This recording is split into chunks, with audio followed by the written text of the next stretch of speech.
எல்லாருக்கும் வணக்கம். Cheese kitchen click பண்ணதுக்கு ரொம்ப நன்றி. ஸோ இன்றைக்கி வைரலாக இருக்கிற பார்பி சட்னி தான் பார்க்க போகிறோம். ஸோ இந்த பார்பி சட்னி ஆக்சுவலாக ரொம்ப ஹெல்த்தியான ஒரு சட்னி. இது என்னோடய வெர்ஷனில் எப்படி நான் செஞ்சேன்னு காமிக்க போகிறேன். அந்த சட்னியில் சில சேஞ்சஸ்லாம் பண்ணி ரொம்ப ருசியாக ட்ரான்ஸ்ஃபார்ம் பண்ணியிருக்கேன். ஸோ என்னோடய பார்பி சட்னி எப்படி செய்கிறதுன்னு பார்க்கறதுக்கு முன்னாடி மறக்காம சீஸ் கிச்சனுக்கு சப்ஸ்கிரைப் பண்ணுங்கள், லைக் பண்ணுங்கள், நண்பர்களுக்கும் ஷேர் பண்ணி விடுங்க. இப்போ வாங்க வீடியோக்குள்ளே போகலாம். இப்போ சட்னி செய்ய ஆரம்பிச்சிடலாம்.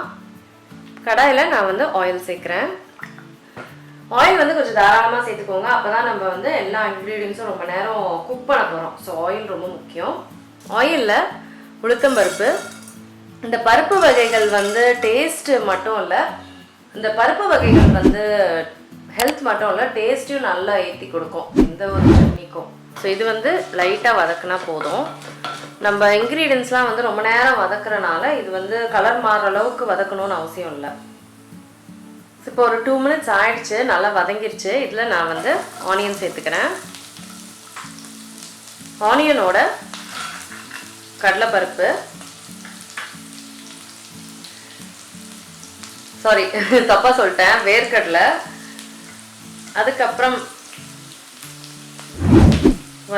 காஞ்ச மிளகா ஒன்று, பச்சை மிளகா ஒன்று, அதுக்கப்புறம் இஞ்சி,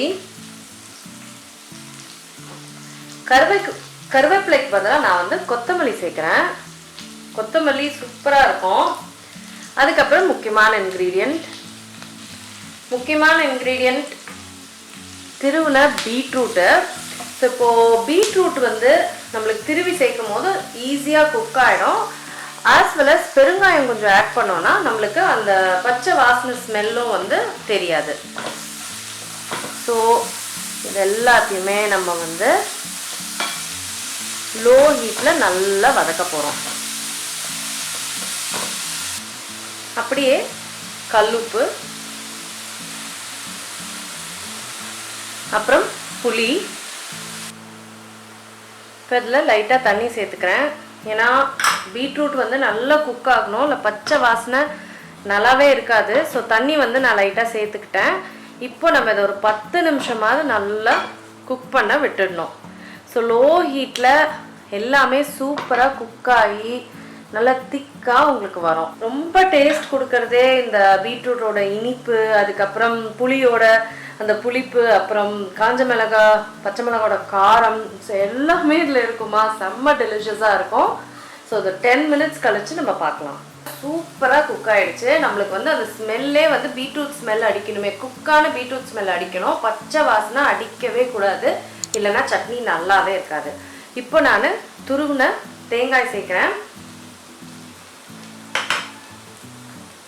இப்போது இதை ஒரு 1 மினிட்டுக்கு நம்ம குக் பண்ணால் போதும். ஃபஸ்ட்டே தேங்காய் சேர்த்துடக்கூடாது.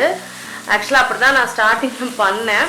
ஏன்னா மற்ற இன்க்ரீடியன்ஸ்லாம் குக்காக டைம் ஆகுதுன்னும் போது இந்த தேங்காய் ஒரு மாதிரி ஆகிடும், தீ பிடிக்க ஆரம்பிச்சிடும், அடி பிடிக்க ஆரம்பிச்சிடும். ஸோ அதனால் கடைசியாக ஒரு 1 நிமிஷம் குக் பண்ணால் போதும் தேங்காய்.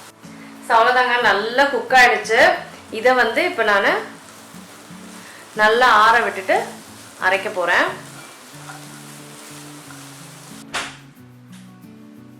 ஸோ தாளிப்பு ஆட் பண்ணுறேன்.